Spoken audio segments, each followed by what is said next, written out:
In the ancient lands of the Oyo Empire, where warriors were as numerous as the stars, stood a woman whose bravery outshone them all. Adunni, the trusted general of King Ademola, was unlike any other in the kingdom's storied history. Known across the lands for her fierce loyalty and unparalleled combat skills, Adunni held the unique title of Abobaku, a guardian destined to die with the king to safeguard his journey into the afterlife. As the sun dipped below the horizon, casting long shadows over the royal palace, Adunni trained in the courtyard, her sword slicing through the air with precision. The weight of her impending fate loomed over her, yet her resolve never wavered. She lived a life of luxury parallel to the king's, but the cost was a life tethered to another's death. The drums of Alafin's court echoed like thunder, each strike pulsing through the ancient heart of the Oyo Empire. Sunlight streamed in from the high lattice windows, casting golden patterns onto the marble floor of the palace as chiefs, priests, and warriors gathered before the royal throne. King Ademola, the 73rd Alafin of Oyo, sat clothed in white and gold, a crown of bronze beads resting on his graying head. Though age had withered his body, his eyes held the fire of a lion. On this day, a day heavy with tradition, he was about to break centuries of convention. "She is the one," the king declared, his voice calm yet final. Gasps echoed around the room, heads turned toward the figure kneeling before him. A woman, a warrior, a legend. Adunni. Born to a widow in the lowland village of Myde, Adunni's rise defied everything the empire believed. She was forged not in silk and comfort, but in the mud and blood of survival. At age 14, she killed her first leopard with a rusted spear, saving her village from ruin. By 17, she had joined the Oyo cavalry unheard of for a woman, and by 25, she was leading it. She was not just a fighter, she was war incarnate. In the northern conquest of Igbeti, she led a flank of 200 riders through enemy terrain at nightfall, breaking the town's defense before the first drumbeat of battle. In the Riverine Rebellion, she held the narrow bridge at Onara alone for 3 days, bloodied and burned, until reinforcements arrived. They said her blade moved like wind, that she could hear danger before it crept, that Ogun himself, the god of iron, whispered to her in battle. It was after the infamous Battle of Kuta, where she single-handedly saved the king's life by leaping into a fire trap meant for him and slaying 3 assassins in a single breath, that the king summoned her not as a soldier but as something more. Not just a general, King Ademola had said in private, weeks before this very ceremony. "She is the shield between me and death. What I give you now is not duty, it is my trust and my end." So today, he gave her the highest honor and the darkest fate. Adunni stepped forward, shoulders squared beneath a robe of dark crimson and bronze. Her skin was kissed by the sun, her eyes sharp like twin blades. She was no stranger to battle, having led countless campaigns against rival towns, but this was different. "You would bind me to your death, my king?" she asked, her voice strong but low, filled with something that teetered between duty and dread. King Ademola smiled faintly. "Not bind, Adunni. I grant you the highest honor. Abobaku is not a servant, it is a soul twin. You shall live as I live, eat what I eat. Sit beside me at the war table. Your life shall be royal in all but name. And when you die, then you shall follow me, and I shall wait for you at the gates of Oran." The elders chanted blessings in ancient Yoruba, their staff tapping the stone floor in rhythm. "Do you accept this honor?" the king asked. Adunni's lips parted, but no words came out at first. Her eyes scanned the hall. Some of her fellow warriors looked on with envy, others with pity. Her mother, a stoic woman veiled in blue, wept silently in the corner. She knew the cost. Finally, Adunni nodded. "I do." The Bashorun stepped forward, holding the ceremonial blade. "Kneel, daughter of war," he said. The steel kissed her shoulders. "Adunni of Myde, first daughter of Ajike, lioness of Kuta, from this day you are Abobaku of Alafin Ademola." The court erupted. Chants rose. Women danced. Drums roared. Adunni was cloaked in royal fabric, beaded with ivory and coral, Servants knelt as she passed. She was no longer just a warrior. She was now a queen of death. Trumpets blared. Dancers filled the court. Palm wine flowed. Adunni was adorned in beads and fine cloth, her new life elevated beyond even her wildest dreams as a village girl who once fought barefoot beside riverbanks. But beneath the fanfare, beneath the feasts and praise, a small ember of unease lit within her soul. At night, alone in her chamber, she traced the silver bracelets newly gifted to her wrist, symbols of honor and chains of fate. Her mind replayed the king's words, "You shall follow me. Before the weight of death, we must feel the seduction of life." She then closed her eyes and tried to sleep, but deep inside her, she was disturbed. There is no life more lavish than that of the Abobaku. Adunni's mornings began with music, gentle flutes, soft drums, a choir of maidens humming praises to awaken her soul. Her chamber was carved from polished stone, cooled by scented breezes that flowed through slanted ivory windows. The bed she slept on was once crafted for a queen, who never lived long enough to claim it, mattressed in down feathers, layered with gold-embroidered sheets. 3 women attended to her bath each day. The water, drawn from sacred springs outside the city, was heated with firewood soaked in herbs, said to soothe the bones of warriors. They would oil her skin with rare coconut and frankincense, comb her thick coils with ivory picks dipped in palm butter, and adorn her wrists with coral beads that once belonged to the king's sister. She dined on the same meals as King Ademola, steaming amala wrapped in banana leaves, ifo riro spiced with goat and locust beans, peppered snails, grilled catfish, and sweet wine from distant lands. Whatever touched the king's lips touched hers. Her clothes were made by the finest weavers in the empire. She wore gowns dyed with indigo so deep it looked like night itself. Her sandals were sewn from the leather of albino antelopes. Children bowed when she passed. Men averted their eyes not out of shame, but reverence.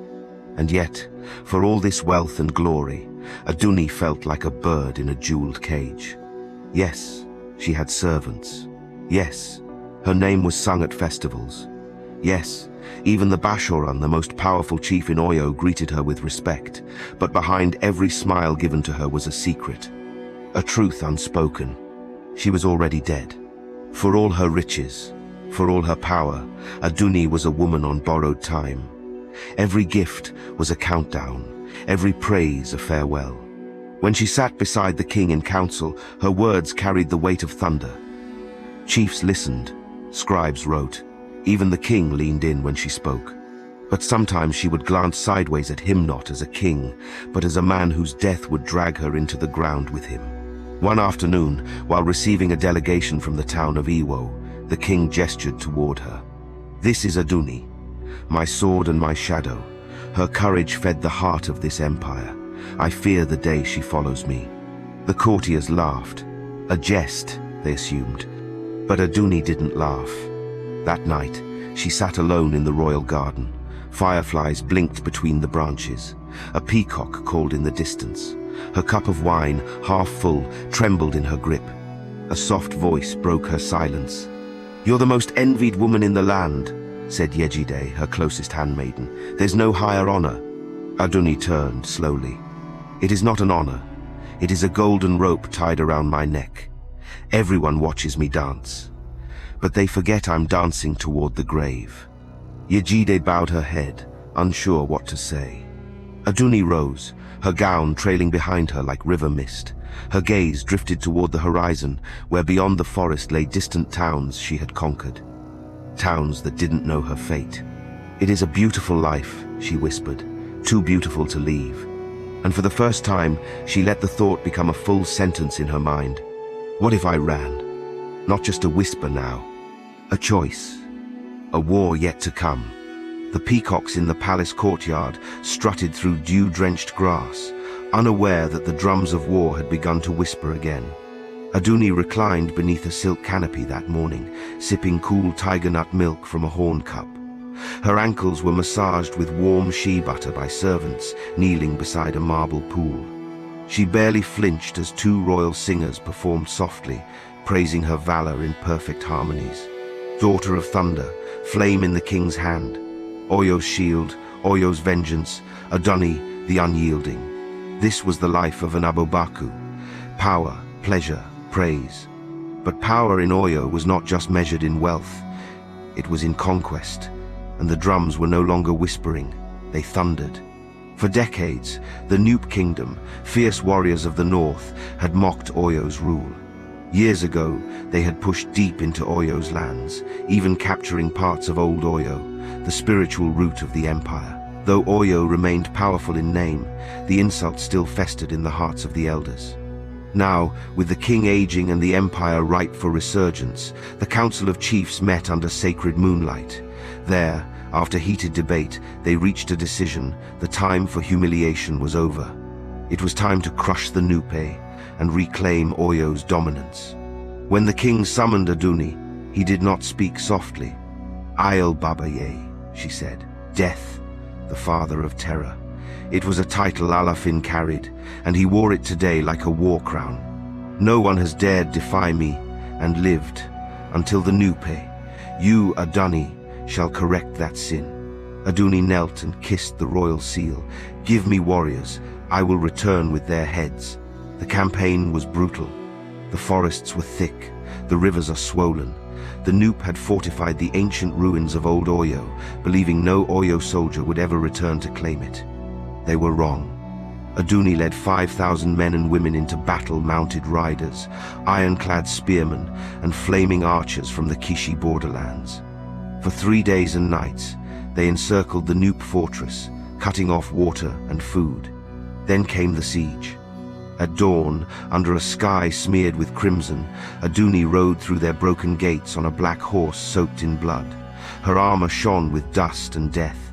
Her blade, Ogun's fang, dripped with the marrow of princes. She gave no quarter. By royal decree, none were to be spared.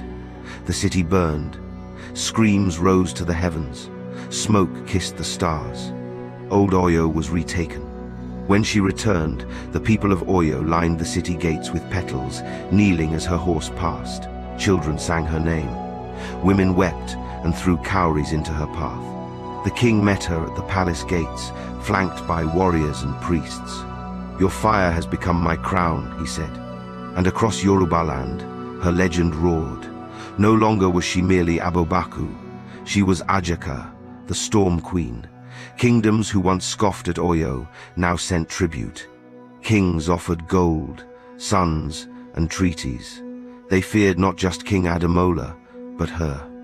And yet, that night, as she bathed alone in her marble tub, her muscles aching, her wrists stained with blood, she stared at the ceiling carved with stars and whispered, "Does death wait for me after all this? Luxury, power, glory, praise, but still grave." 3 days had passed since the fires of Old Oyo had gone out, and yet the smoke still clung to Adunni's spirit. Back in the heart of the empire, the palace glowed with celebration. Drums pounded in endless rhythm, and dancers filled the courtyards like flames licking the wind. Bards composed songs over night verses filled with her titles, her fury, her impossible victory over the Nupe. Adunni the Storm, breaker of thrones, sword of Oyo. She was paraded through the streets on a chariot of bronze, her armor polished to blind the sun, her face painted with victory dyes.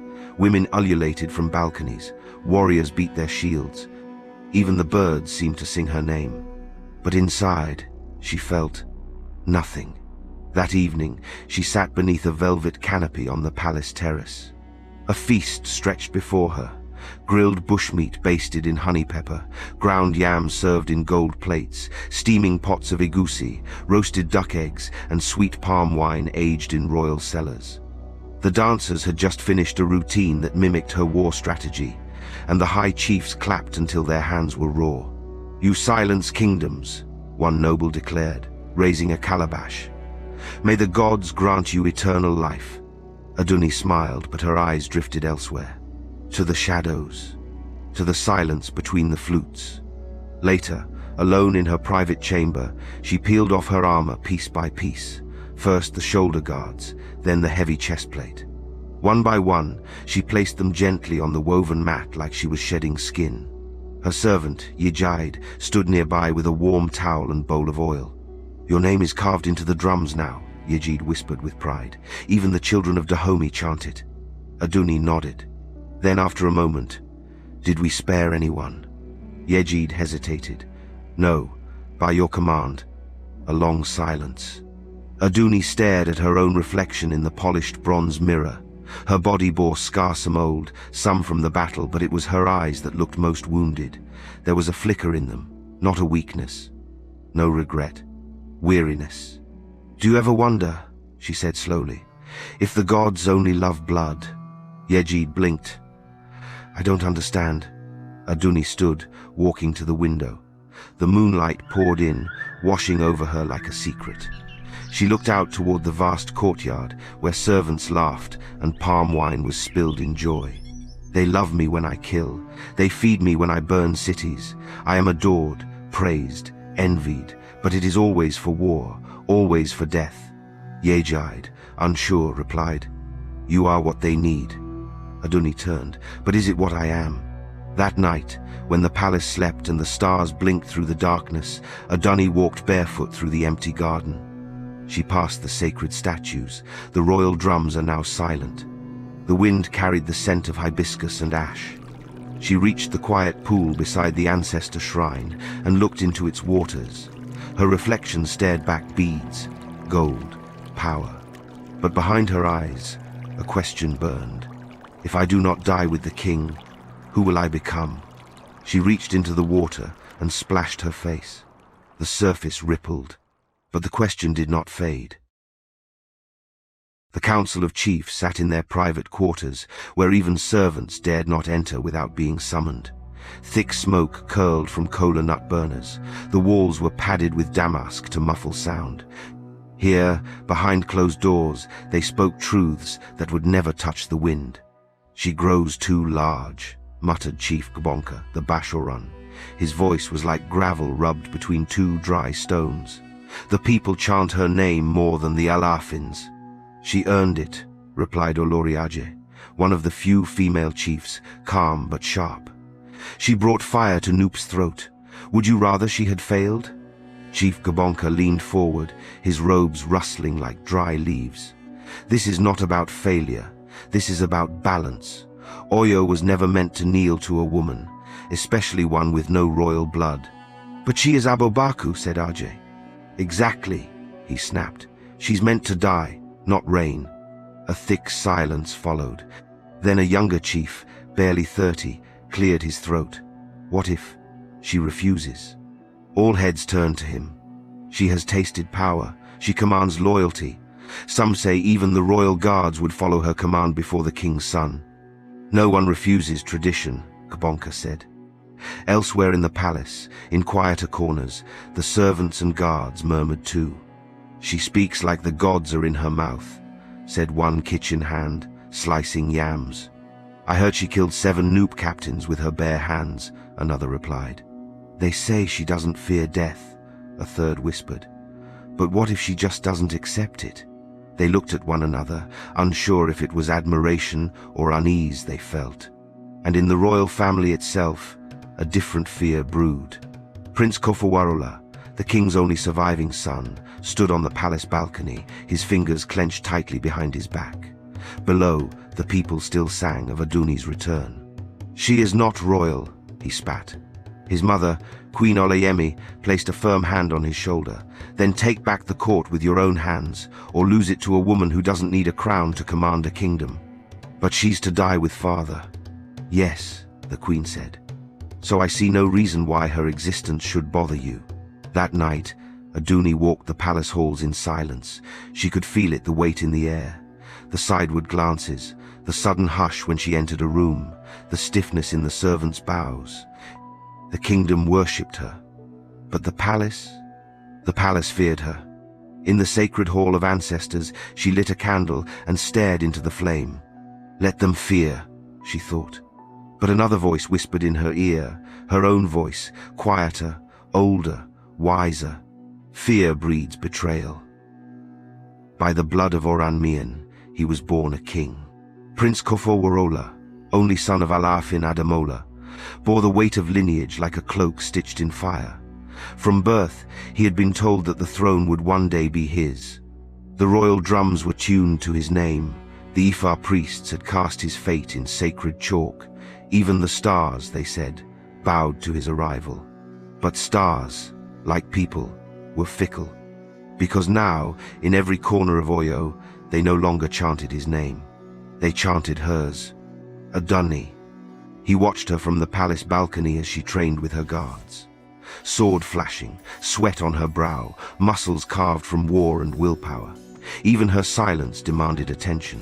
She did not chase loyalty. It gravitated to her. Kofowarola's jaw clenched. She was nothing, he muttered. A girl from the village. Now she wears the empire like a robe. Behind him, Queen Olayemi sat, sipping from a silver goblet, her voice cool as river water. Then take the robe back. Prince Kofowarola was not weak. He was not unloved.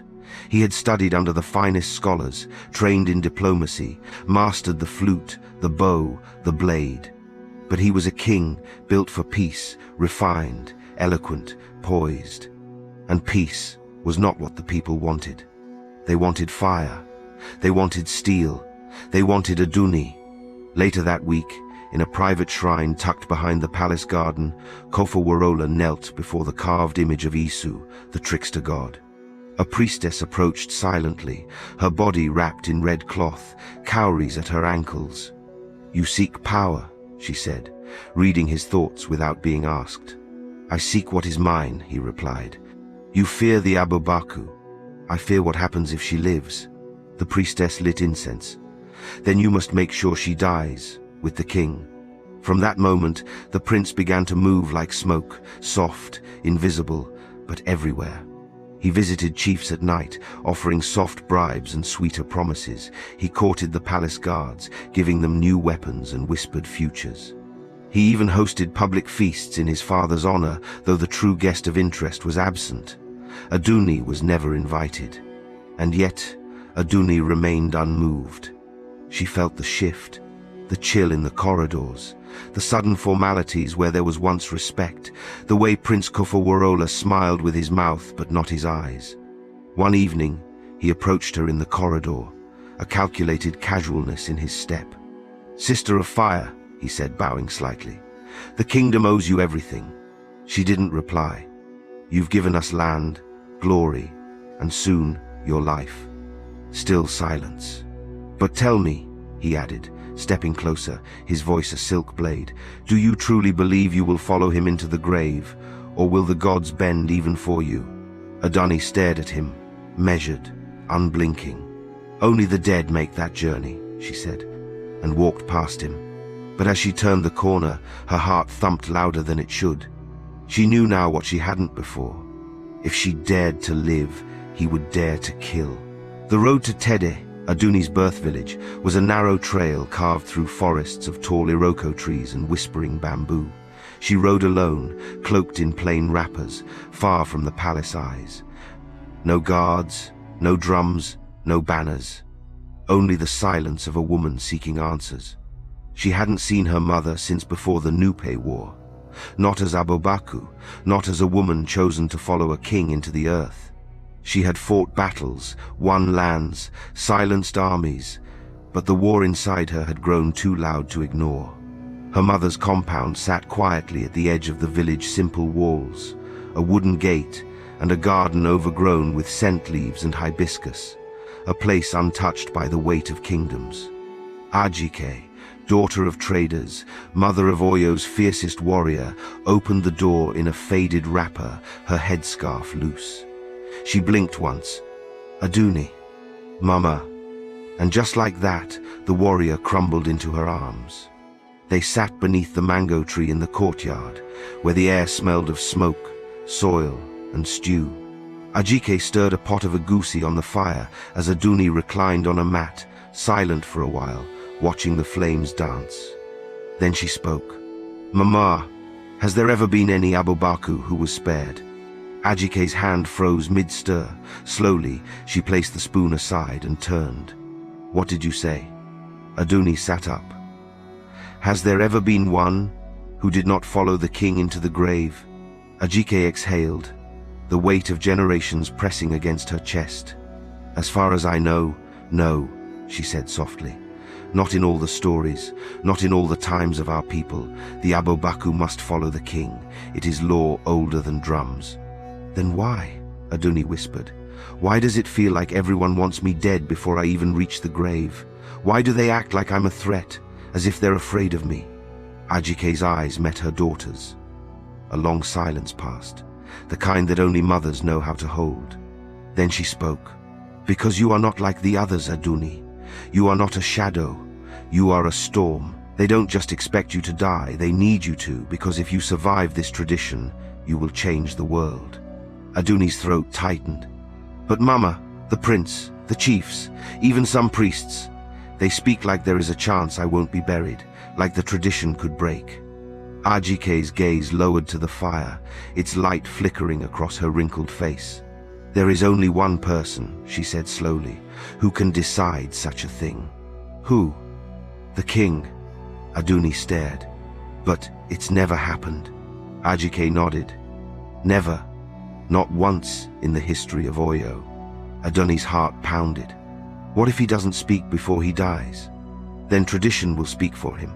That night, as Adunni lay on her old sleeping mat under the stars of Tede, she listened to the rustling trees and the soft snore of goats outside the hut. Her mother slept soundly inside, but she could not. She was no longer asking if she wanted to live. She was now wondering how. Because if the king did not release her with his mouth, then someone else would bury her with their hands. Please, we really need you to subscribe. We need your support so this channel can grow. Thank you. Now back to the video. The 15th day of Osueke dawned bright and merciless. The skies above Oyo were crystal clear, and the palace buzzed like a hive set aflamenot with fear or whispers this time, but with celebration. It was the 85th birthday of King Ademola, the 73rd ruler of Oyo. And if the gods had written an end for him, the people of Oyo were determined to give him a send-off worthy of kings and Orisha alike. The royal square was transformed. Golden canopies shimmered under the sun, silk banners fluttered in deep indigo and wine red. Musicians lined the walls of the palace, their flutes, sikir, and talking drums already warming the air with rhythms older than memory. Troops of dancers painted in ashen dye leapt through the crowd, spinning through tales of the king's greatest victories. Even the ancestors seemed to stir. Adunni stood at the head of the procession in full regalia. Her crimson war robe had been embroidered with actual gold thread. Her hair was braided upward, crowned with eagle feathers. Around her waist, her sword Ogun's fang rested like a sleeping god. But she did not smile. Not once. The king was carried in on a litter of carved ebony, resting comfortably on silk cushions. His smile remained regal. The people roared his name. Elders bowed until their foreheads kissed the dust. Praise singers cried until their voices broke. And beside the throne, Prince Kofowarola sat in dazzling white, unquestioned. Adunni's eyes lingered on him. He met her gaze, then raised a cup as if in salute. Poison and politeness. At the height of the celebration, a massive feast was unveiled. Pounded yam the size of stone drums, stews thick with goat, snail and tripe, fried plantains glazed in honey, spiced guinea fowl, sweet wine, roasted catfish, cola nuts arranged in shapes of ancient symbols. Even rice from faraway Hausa kingdoms had been prepared. It was a table fit for gods and a trap for mortals. Adunni took her seat beside the king. He turned to her slowly. "Do you know, Adunni, I never thought I would live to see this day. Neither did some of your enemies," she said calmly. He chuckled, coughed, wiped his mouth. "You fear them now?" he said. "No," she replied. "I study them." As the feast wore on, dancers performed a symbolic war play, dramatizing the Nupe conquest. A girl played Adunni, her robe shining in the firelight as she slayed enemy after enemy. The crowd roared, but Adunni felt hollow. Was this legacy, a performance, a puppet? She looked at the prince. He leaned toward one of the chiefs, whispering, smiling. Across the table, Chief Gabonka stared at her with unreadable eyes. Even her own guard captain, seated below the dais, seemed tense. Then something strange happened. The king stood. It was unplanned. The musicians faltered. The crowd stilled. His voice trembled slightly, but carried power. Today, I do not celebrate age. I celebrate loyalty. In all the lands of Oyo, none have carried that burden more than she who stands beside me. He reached for her hand. Adunni, daughter of fire, my Abobaku. The crowd cheered, though it came like thunder over broken drums. But what many do not understand, the king continued, is that sometimes loyalty can outlive tradition. Gasps. Adunni's heart stopped. Was he about to? The king swayed, gripped her hand tighter, then smiled, weakly. I thank you. He collapsed into his seat. The moment passed, but something had been said, and something else had almost been said. Later that night, as the stars blinked overhead, and the palace grounds lay in drunken silence, Adunni stood alone at the edge of the ancestral garden. The king was failing, but he still had breath. And now she was sure he was trying to tell her something. But would they let him? Or would someone silence him first? The palace had gone still, not with sleep, but with the heavy hush that follows too much celebration. Courtiers lay slumped under archways. Drummers rested their sticks.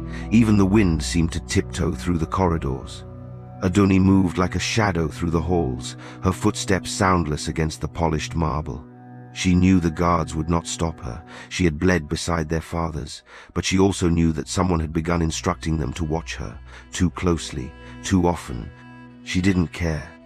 Tonight, she wasn't the general. She wasn't the Abobaku. She was a woman chasing the dying breath of a man who might hold her only key to life. The king's inner chamber was lit by a single oil lamp. King Ademola lay beneath heavy cloth, his frame frail, but his eyes still carrying the glint of iron. He turned his head as she entered, slowly, but with recognition. You came, he rasped. Adunni knelt beside him, her hand on his. It was cold, too cold. I had to. He smiled barely. You missed the palm wine. Too sour, she replied, too sweet. Like rulership. There was silence for a moment. Then, you tried to say something earlier, she said. During the feast. You looked at me, and I saw it. I felt it. The king was quiet, his breath shallow. You were about to free me, she said. He didn't speak.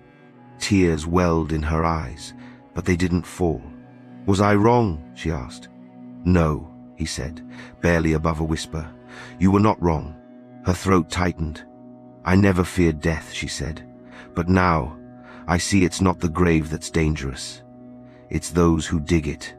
The king coughed, deep and dry, then reached weakly for something under his pillow. She helped him. A carved wooden seal, the royal emblem of Oyo, rested in his hand. I have loved this kingdom more than myself, he said, and you more than any general I've ever had. He placed the seal in her palm. With this, you may stand before the council, speak, demand to be heard, but know this without my words spoken in front of them. They will try to bury you anyway. She closed her fingers around the seal. Her pulse was thunder. Then speak, my king. Let it be known. Let them hear it. He looked at her for a long time, eyes glistening. I want to. I must. Then say it, she begged. Say it aloud. Let the priests witness it. Let the chiefs kneel to it. Say it before the gods take your breath. But his voice was fading like a song in the wind. I will, tomorrow. Adunni's face darkened. Tomorrow may not come. The king smiled, softly, sadly. That's the only war I cannot win. Adunni left the chamber with the seal clutched to her chest. Outside, the palace was waking again. The stars began to fade. And in the distance, a single drumbeat echoed slow and deep, the kind used only when a king draws near to death. Dawn broke over Oyo with a quiet so profound it felt like the earth itself was holding its breath. The palace woke to whispers, to footsteps that hurried and stopped uncertainty, tense. Today, the shadows cast by the rising sun were not just from the ancient pillars of the palace, but from a looming fate that touched every soul within its walls. Adunni did not sleep. She had spent the night pacing the length of her quarters, the royal seal clutched in her hand like a talisman against death, not her own, but the king's. Every hour that passed was an hour lost. She arrived at the king's chamber as the first light turned the sky from black to a deep morning blue. The guards outside nodded solemnly. They had been instructed not to keep her out, not anymore. Inside, the air was heavy with the scent of medicinal herbs and the deeper, darker musk of impending death. King Ademola lay on his bed, propped up by cushions. His breathing was shallow, each inhale a rattling whisper that seemed to echo around the room. His eyes were closed, his face serene yet ashen. The royal physician, a wiry man named Dokun, stood by the bedside. He turned as Adunni entered, his face grave. "He's slipping away," Dokun murmured. "I have done all I can." Adunni nodded, approaching the king. She took his hand, felt the cool frailty of his skin, and leaned close. "Your Majesty," she whispered, "it is time." For a heartbeat, or perhaps 1,000, there was no response. Then, slowly, painfully, the king's eyes fluttered open. They focused on Adunni, clear and sharp, despite the pallor of death. "You came," he rasped. "I am here," she replied, her voice steady. "But we must speak now. The council." He raised a hand, silencing her. "Bring them," he said. "Now." Adunni straightened, her heart a drum of war once more. She turned to the physician. "Summon the council, the chiefs, the priests, quickly." Dokun hesitated only a moment before nodding and hurrying out. Time, once her ally in battle, now betrayed her with its speed. The sun climbed as if racing to midday. Chiefs in their ceremonial robes, priests with their white caps, and council members with faces drawn tight in concern or curiosity, filled the room. The space grew tight, the air thicker. Prince Kofowarola arrived last, his robe impeccable, his expression a mask of filial concern. He met Adunni's gaze briefly, a flicker of something dark behind his eyes. The king waited until the room was full, then took a deep, laboring breath. Adunni held the seal up slightly, a silent signal of her right to speak. "Speak, Your Highness," she urged softly. King Ademola looked around the room, his gaze lingering on each face, a king measuring the weight of his legacy. Then, with all the strength he could muster, he spoke. "I have seen many suns rise and fall," he began, his voice gaining volume, "and I know the shadows they cast. Adunni, my Abobaku, has served not just as the shadow but as the light." Murmurs filled the room. "She has fought," he continued, "not for glory, but for Oyo, for me, for us, and as my final act, I choose." But the words never came. His eyes widened, his body stiffened, and then he slumped back against the pillows. The seal fell from Adunni's hand with a clatter that echoed like a thunderclap. Silence fell. The physician rushed forward, pressing his ear to the king's chest. After a moment, he stood, his face solemn. "The king is gone," he announced. A collective breath released a storm of grief, relief, and political calculus. Prince Kofowarola stepped forward, his eyes now on the throne. "Then we shall prepare for the burial," he declared, looking directly at Adunni. As tradition dictates, Adunni's heart sank. The final battle had begun. Under the cover of darkness, with only the moon as her witness, Adunni made her way to Tede. Each step was heavy, not just with the weight of her decision, but with the knowledge that it might be her last journey as a free woman. The prince's words at the council, cold and final, echoed in her mind. She wouldn't just wait to be buried alive, not without seeing her mother one last time.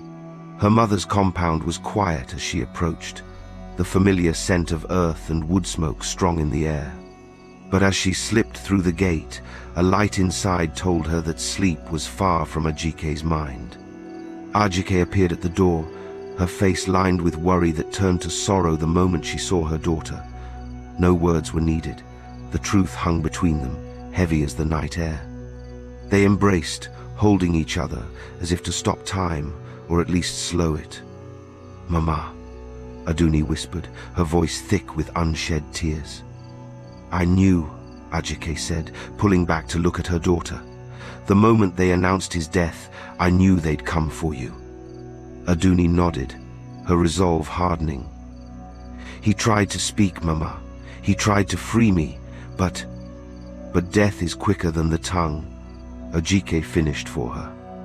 They sat, talking through the night, sharing memories and laughter, tears and silence. It was a farewell neither had ever imagined. Ajike offered strength in her quiet, steadfast way. "Run, Adunni. Do not let them find you waiting like a lamb for slaughter." But as the night deepened, the distant sound of hooves broke the stillness. Adunni stood abruptly, her warrior's senses tingling. They were coming. The king's guard, loyal not to the old king, but to the new power rising. "I must go," she said, stepping back, her eyes scanning for an escape. Ajike reached for her, grasping her hands tightly. "Remember, you are the storm, not the shadow." "Mama, go!" Slipping through the back door, Adunni moved with the silence of the hunted. She knew the land, every root and rock, and used it to her advantage as she vanished into the forest that bordered the village. Behind her, the sounds of the guards grew louder, their torches flickering like angry stars coming to earth. They searched Ajike's house, their voices rough and urgent, but found only an old woman with the courage of a mountain. "Where is she?" they demanded. Ajike, standing in her doorway, shoulders back and chin high, simply smiled. "Gone with the wind," she said. Frustrated, the guards left, and Ajike's gaze followed them until they disappeared. She whispered into the darkness, "Run, my daughter, run and live." Adunni ran through the night, her heart pounding not just with the fear of pursuit, but with a burning question. Where could she go? Who could she trust? As dawn painted the sky with strokes of pink and gold, Adunni knew she had to make a choice. Her life as she knew it was over. But maybe, just maybe, there was a life yet to be claimed beyond the reach of Oyo's traditions. Her decision was clear. She would run to save her life. With the first light of dawn barely touching the tips of the trees, Adunni moved swiftly, blending with the shadows that the early morning cast. She knew the forest well, having played in it as a child, and later trained within its embrace as a warrior. Now it served as her refuge, a place to disappear from the prying eyes of the prince's guards. Her breaths were even, measured, despite the pounding of her heart and the ache in her muscles. She moved with purpose, her mind racing through possible routes and hideouts. Adunni reached the river at daybreak. The water, glistening under the rising sun, offered a momentary sense of peace, but she knew better than to linger. The river was a natural boundary and a place the guards would expect her to cross. Instead of taking the most direct route across, she followed the riverbank to a less-known crossing, covered by overhanging trees and thick underbrush. Here she paused, listening for any signs of pursuit. The only sounds were the gentle flow of the river and the morning calls of the forest birds. Using vines and branches, she masked her tracks, an old trick taught by her mother. She crossed the river with swift, silent strokes, her body submerged to avoid detection. Adunni knew she couldn't outrun the guards forever. She needed a plan. Her thoughts turned to Myde, a small village known for its skilled archers and, more importantly, its discreet inhabitants. Many were loyal to her, grateful for her interventions in past disputes. She approached Myde under the cover of night, cloaked and hooded. At the village edge, she was met by Akin, an old friend and the village headman. "Adunni," Akin whispered, his face a mixture of shock and concern. "The rumors are true then?" "They are," she confirmed, her voice low. "I need your help." Without hesitation, Akin nodded. "You saved my son once," he said, leading her into the village. "We owe you. What do you need?" "Shelter, just for a night, and news. What's being said about the king, and about me?" Akin's house was small but welcoming. As Adunni rested, he gathered information. The prince had declared her an outlaw, a traitor to the throne for fleeing her duty. Her image was being tarnished, her legacy rewritten. But not all believe the prince, Akin assured her later. There are those who still hold you in high esteem. They say you fight not against the king, but against a twisted tradition. The news that Adunni, the celebrated warrior and designated Abobaku, had fled her sacred duty was a spark in a parched forest, a catalyst for fear, speculation, and turmoil. The streets of Oyo, usually vibrant with trade and laughter, were now thick with uneasy murmurs and hurried footsteps. Marketplaces that should have been bustling with the exchange of goods and stories were instead arenas of hushed conversations and wary glances. "Did you hear? The Abobaku has fled." "But why would she run? She's a hero to all." "Heroes don't abandon their kings. What if the gods curse us?" The news spread from lips to ears as swiftly as fire catches wind. Each retelling added layers to the tale. Some said Adunni had seen a vision of doom. Others whispered she had been bewitched or driven mad by fear. Within the high walls of the palace, the atmosphere was no less charged. Prince Kofo Warola, now the de facto ruler until the burial rites concluded, paced the corridors with a fury that matched the midday heat. "Find her," he commanded his guards, his voice sharp as the edge of a newly forged blade. "Drag her back if you must. She will not make a mockery of our traditions." His advisors, a mix of old cautious minds and younger ambitious ones, gathered around, throwing in their counsel like gamblers tossing coins. "Perhaps we should delay the burial," suggested one elder statesman, wary of the bad omen Adunni's absence might signify. "No," snapped the prince. "Delay and we show weakness. The burial will proceed as planned." "But the people," another chimed in, "they are scared. Rumors spread of ill omens, of the gods' wrath." Prince Kofo Warola's eyes narrowed. "Then we'll calm them with a display of strength, increase the guards, silence the dissenters. The ceremony will be a spectacle of our power and adherence to tradition." The priests and priestesses of Oyo, guardians of spiritual lore and tradition, were in turmoil. In the sacred groves and temple chambers, they cast cowries, read the patterns in the sand, and invoked the ancestors for guidance. "The chain of tradition has been broken," intoned the high priest, his voice echoing through the stone chamber. "We must pray, we must appease the spirits." Offerings were made, kola nuts, white doves, palm oil, yet the uneasy feeling that something fundamental was shifting beneath their feet could not be easily quelled. Amidst all this, a quieter but equally dangerous conversation was brewing. Those who had long questioned the harshness of certain traditions saw in Adunni's defiance a spark of hope. In the shadowed corners of taverns, among the scrolls in scholars' quarters, even in the queues at the wells, people spoke. "Maybe it's time for change. Maybe she'll come back with an army." As the third day dawned, the city of Oyo was a tapestry of fear, hope, and burgeoning rebellion. The king's burial loomed, but so did the promise of change, a change sparked by one woman's run through the night. The air over Oyo was thick with anticipation and dread as the final hours ticked down to the burial of King Ademola. The streets, usually vibrant with the chatter and laughter of daily life, were muted, the silence punctuated only by the occasional clatter of the royal guard's spears and the rustling of palm fronds in the breeze. In the royal palace, the mood in the palace was somber, yet charged with an undercurrent of fear. The council members, draped in their ceremonial robes, gathered in the inner sanctum, casting uneasy glances at one another. The absence of the Abobaku weighed heavily on them, a bad omen that none could ignore. "The ancestors may view this as an affront," murmured Chief Gabonka, his brow furrowed. "To bury a king without his Abobaku, it is unheard of." Prince Kofo Warola, however, was unmoved by such concerns. His eyes were fixed on a broader horizon, a horizon where his rule was absolute and unchallenged by the likes of Adunni. "Let the ancestors handle their own affairs. My concern is the living," he retorted sharply. "Ensure the guards are doubled. I want no disturbances during the rites." Despite his outward disregard for the old ways, he knew the symbolism was powerful, and his grip on power was still tentative. Under his breath, he cursed Adunni's name, frustrated by the widespread fear of challenging her directly. The hefty ransom on her head remained untouched, a testament to her formidable reputation. Whispers flew through the marketplace like swift swallows. What will happen now? Is it true the gods will curse us? The people of Oyo were unsettled, and their disquiet was palpable.